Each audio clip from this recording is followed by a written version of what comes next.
Hey guys, it's Adelia here. Welcome back to the Midlife Awakening podcast. If you're living in the Northern Hemisphere, well, we have made it. It is finally spring. The flowers starting to bloom, the light has returned, and if you have stepped outside recently, you can actually feel the shift. That heaviness of winter is lifting, finally, and our energy and our mood, they're coming back with it. So March 20th marks the spring equinox, and it is, in my opinion, one of the most glorious times of the year. We are emerging, we're waking up, and astrologically, this moment is even bigger than most people realize because it also marks the start of Aries season, which is technically the beginning of the new astrological new year. This is genuinely my favorite time of year, and in today's episode, I want to take you through what Aries season actually means, why I believe we should be treating this as our real new year, and what other astrological movements are happening through the month of April that are worth paying attention to. Because here's the thing about astrology, it's all about timing. It's not about predicting the future, it's about awareness. It's about understanding the energy of the season you're in, knowing when to push forward, when to pause, and what lessons are available to you right now. For me, it's one of the most powerful self-development tools there is. And when you start working with it rather than against it, everything starts to make more sense. So if this resonates with you, let's dive in. Welcome to the Midlife Awakening podcast. I'm your host, Odelia. This is a podcast about transformation for women who are waking up to who they really are while navigating everything that comes with midlife. And I want you to know I'm on this journey right alongside you. This is the show where we explore everything from the spiritual tools that can help us in our daily practices to healing modalities that we can use to heal what we've been carrying for so long, to the everyday midlife topics that a midlife woman faces, like perimenopause, finances, career changes, and so much more. Each week we go deeper into what it means to heal, to awaken, and to finally become the most authentic version of yourself. I'm so glad that you found your way here.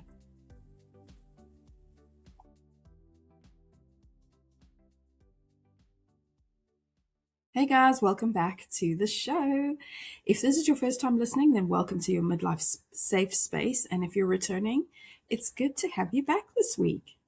So as mentioned in the intro, today we are talking about the astrology for the month ahead, starting with the spring equinox on the 20th of March, which will have just happened as this episode goes live.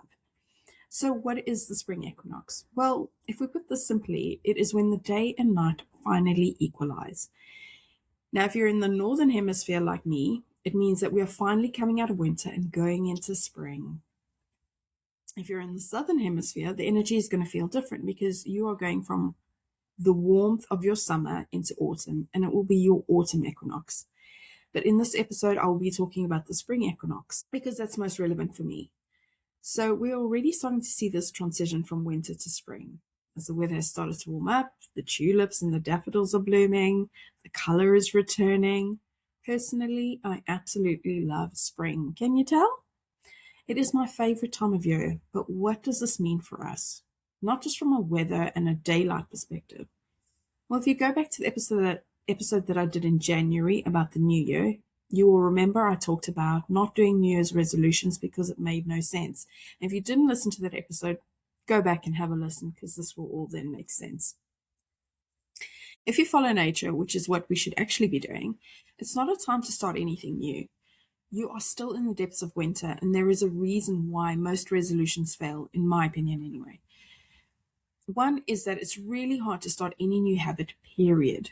You need to put proper systems in place to support it, so you need to plan and prepare for it properly. That's a lot of P's. You can refer to the book Atomic Habits for some great strategies to help you with this. I always talk about this book and I love it. But the other equally important reason, I think, is because it's the wrong time of year.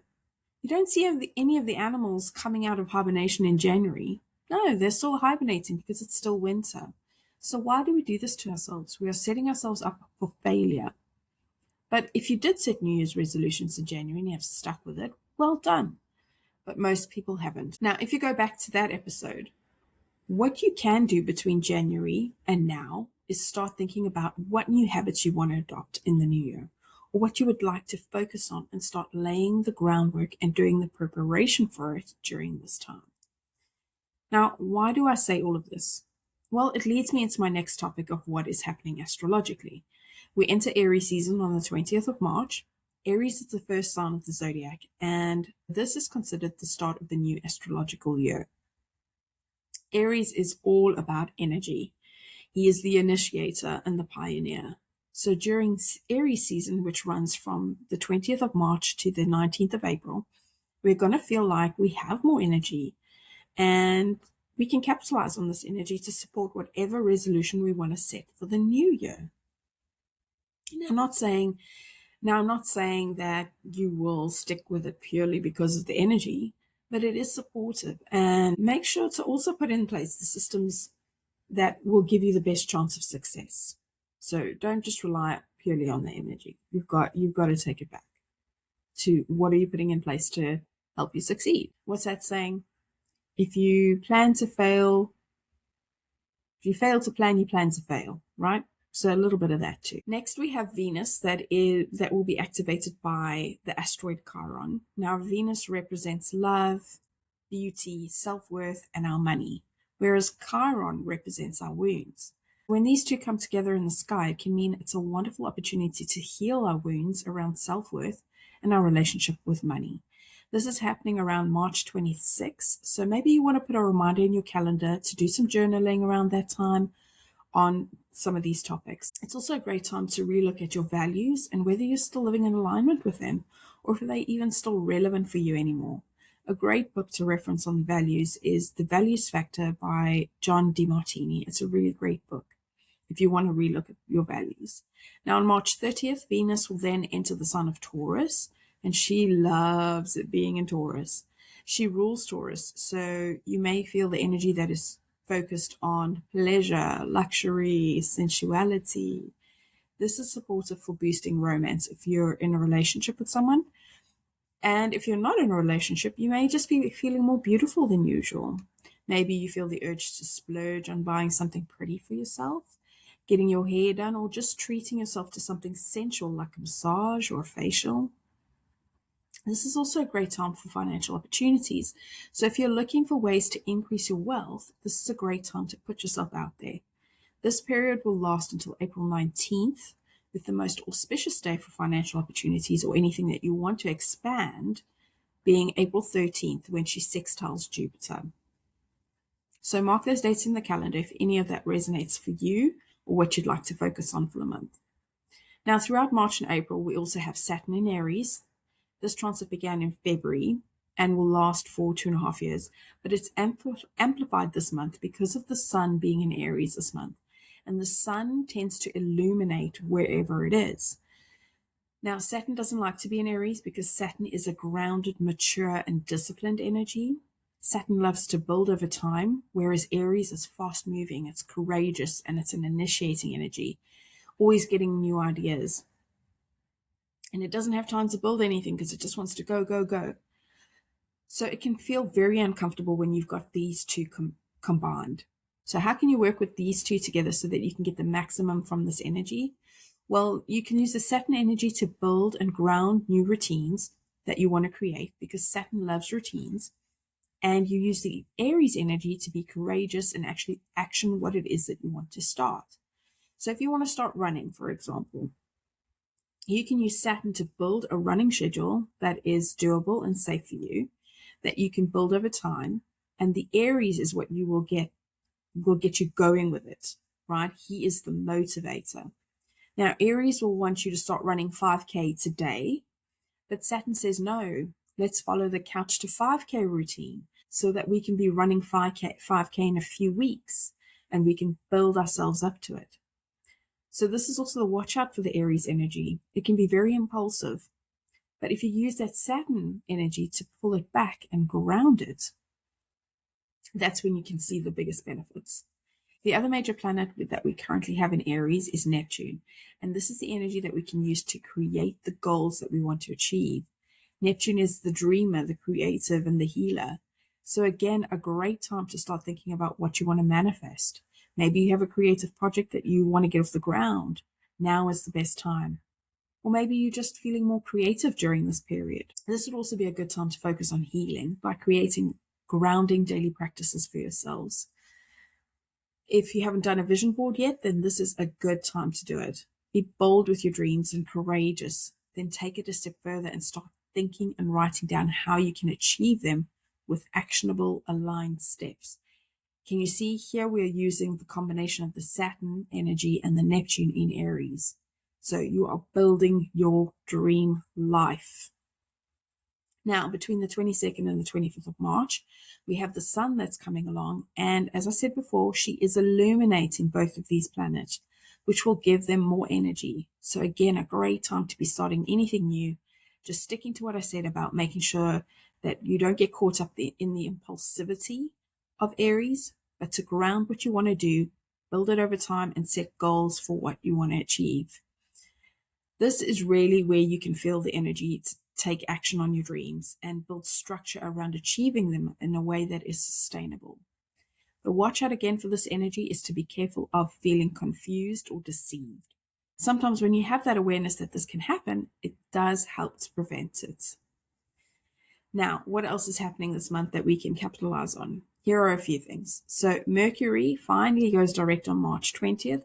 So for everyone out there that's scared of Mercury retrograde, you can now breathe a sigh of relief. Although we are still in the shadow period for another 2 weeks, but this just means that the energy is there, but not as potent. Now, there is actually no reason to be scared of a Mercury retrograde. I feel like social media has blown it up to be something that it's not. But that is a show for another day. Just know that whatever you have been reflecting on over the period of the retrograde, you can now start actioning if you feel comfortable to do that.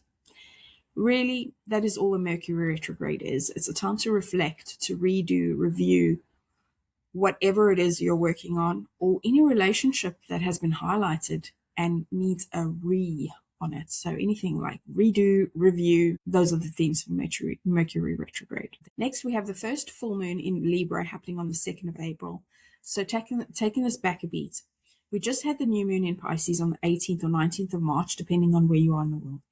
And usually what we do at the new moon is set intentions for the month ahead. However, because this one was in Pisces, it did feel a lot more reflective and not really one for setting new intentions, but rather looking back over the astrological year and realizing what worked, what didn't, and what you would like to shed in the new year. You can write these down, and as you go into the full moon on the 2nd of April, you can now release whatever it is that you identified at that new moon, so that you don't take it into the new year. Now, I do have to say that if you are trying to shed something big, it is going to take more than one full moon to do this. So don't get discouraged if it still comes up for you later in the year. Just keep releasing. If you want to learn more about full moon and new moon rituals, I can highly recommend Yasmin Boland for this. She's a great teacher and has developed Moonology, which is all about using the cycles of the moon to manifest your dream life. As the month moves on, we have more energy hitting Aries. The first being Mars, who is actually the ruler of Aries, will be moving in on April 9th, and he will stay there until May 19th. So what does that actually mean? Well, it just means that Aries themes are then amplified. That means feeling more impulsive, more innovative, more angry, so that's a watch out.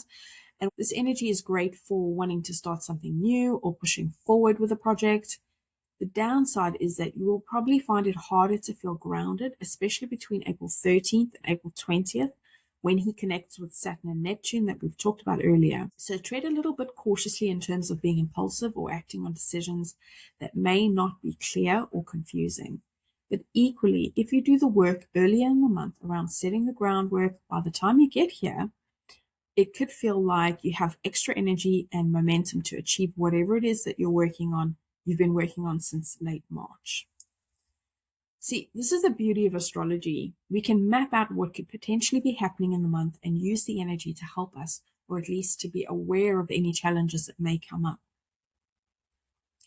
Right, we then have Mercury entering Aries on April 15th. Now we have a full house in Aries by this time of the month. So what does Mercury add to the mix? Well, Mercury is all about how we communicate, learn, and how we think. So in Aries, this can look like sharing those innovative ideas, quick communication, or communicating with passion. You could also be feeling more confident in your ideas during this period, and this makes a great time for pioneering projects and sharing them with others. The watch out is making impulsive decisions or speaking without thinking about the consequences.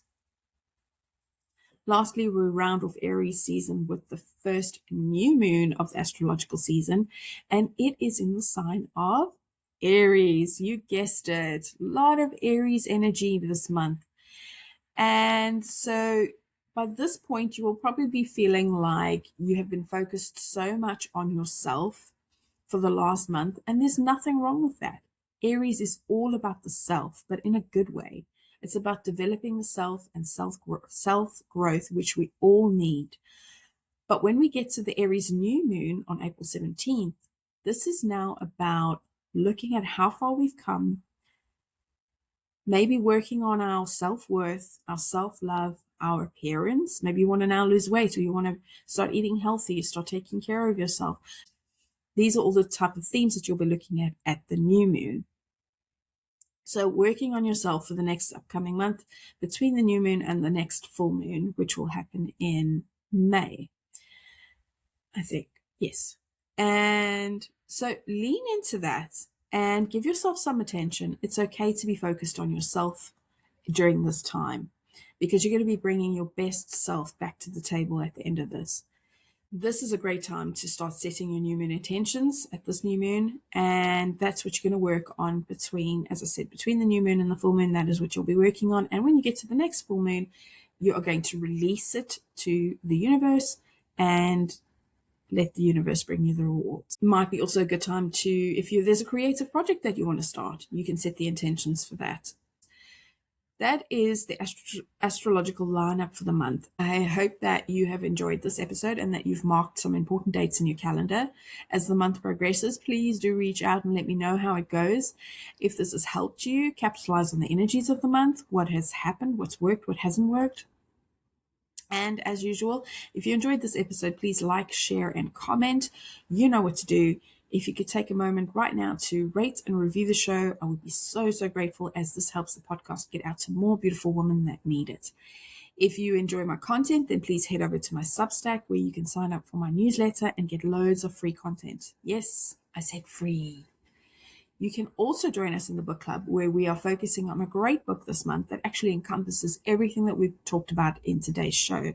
It is called The Art of Manifesting by the wonderful Colette Baron Reid, and I have a little surprise at the end once we finish the book.